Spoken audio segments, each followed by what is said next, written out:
আমি হলাম একটা মধ্যবিত্ত পরিবারের সন্তান। আমার নাম হলো রাহুল। আমি আমার মা বাবার সঙ্গে বাস করি একটা গ্রামে।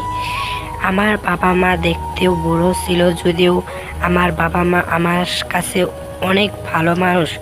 আমার বাবা মা আমাকে অনেক আদর করে। একদিন আমার বন্ধুর রমেশের বাড়িতে আমাকে যেতে মন যাচ্ছিল। আমি মা বাবার কাছে থেকে বিদায় নিয়ে আমি একটা জঙ্গলের রাস্তার মাঝখানে দিয়ে যাচ্ছিলাম। রমেশের বাড়িতে যেতে একটা জঙ্গলের রাস্তার মাঝখান দিয়ে যেতে হয়। জঙ্গলের রাস্তাটা খুব নির্জন ছিল, যদিও আমি কোনো রকমের ভয় না পেয়ে অবশেষে রমেশের বাড়ির সামনে আমি এসে পড়লাম। তারপরে আমি রমেশকে ডাকতে আরম্ভ করলাম, রমেশ, ও রমেশ, বাড়িতে আসো কিনা? রমেশ, আমি এসেছি, আমি রাহুল, তোমার সঙ্গে দেখা করতে এসেছি। রমেশ, রমেশ, তুমি কোথায়? বের হয়ে এসো। আমার গলার সাউন্ড শুনে রমেশ ভেতরে থেকে আমাকে বলে উঠল যে, আরে রাহুল ভাই, তুমি এসেছো, আসো, আমি ঘরের ভিতরে আছি, তুমি ঘরের ভিতরে চলে আসো।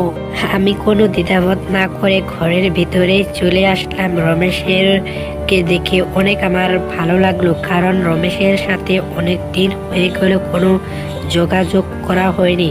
আজকে রমেশের সাথে দেখা হয়ে অনেক মনটা ভালো লাগছে। আমি এইসব কথা ভাবতে ভাবতে রমেশ আমাকে বলে উঠল, আরে রাহুল, কতদিন পরে আমাদের বাড়িতে আসলে। আমার খবরই তুমি এখন দিকে রাখো না। আমাদের বাড়িতে তুমি আসতে পারো, কিন্তু এতদিন পরে আমার কথা তোমার মনে পড়লো। আজকে তোমাকে দেখে ভাই অনেক মজা লাগছে, আমার অনেক ভিতরটা খুশি লাগছে যে আমি তোমাকে বলে বোঝাতে পারবো না। আমি আরে ভাই রমেশ, কি আর বলবো বলো, বাবা মা অনেক বুড়ো হয়ে গেছে, কোথাও যেতে পারে না রেখে। অনেক চিন্তা হয় বাবা মাকে কোথাও রেখে যেতে। সেই জন্যে এখন আমি বাড়িতেই থাকি, কোথাও যাই না। মা বাবাকে তো দেখতে হয়, মা বাবা ছাড়া তো আমার আর কেউ নেই। আমার বাবা মার কথা রমেশ শুনে তারপরে রমেশ আমাকে বলে উঠলো যে, আরে রাহুল, তুমি এসব কি কথা বলছো? তোমার বাবা মানে তো আমার বাবা মা। আমিও তোমার মা বাবাকে অনেক ভালোবাসি, এবং তোমাকেও।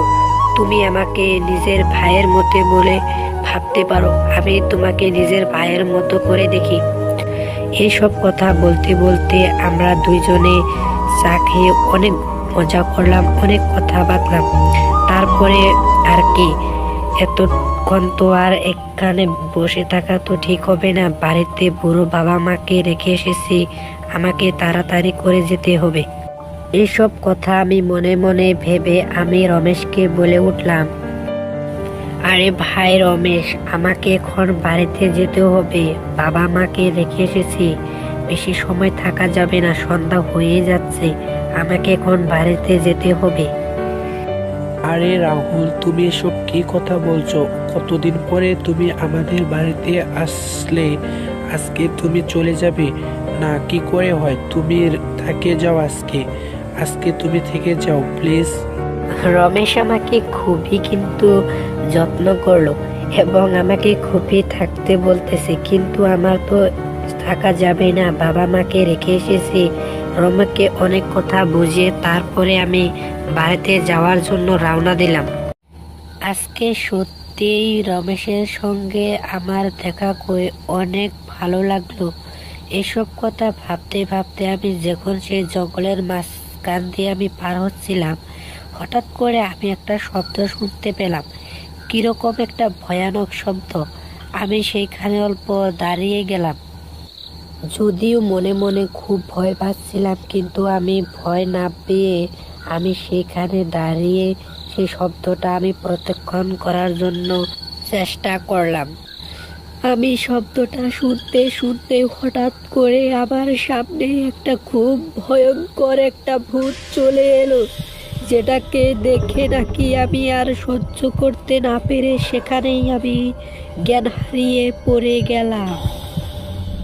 আপনাদের যদি এই গল্পটা ভালো লেগে থাকে তাহলে আমাকে কমেন্ট করে জানান। পরবর্তী পার্টটা যদি আপনারা দেখতে চান সেটা আমাকে কমেন্ট করে জানান।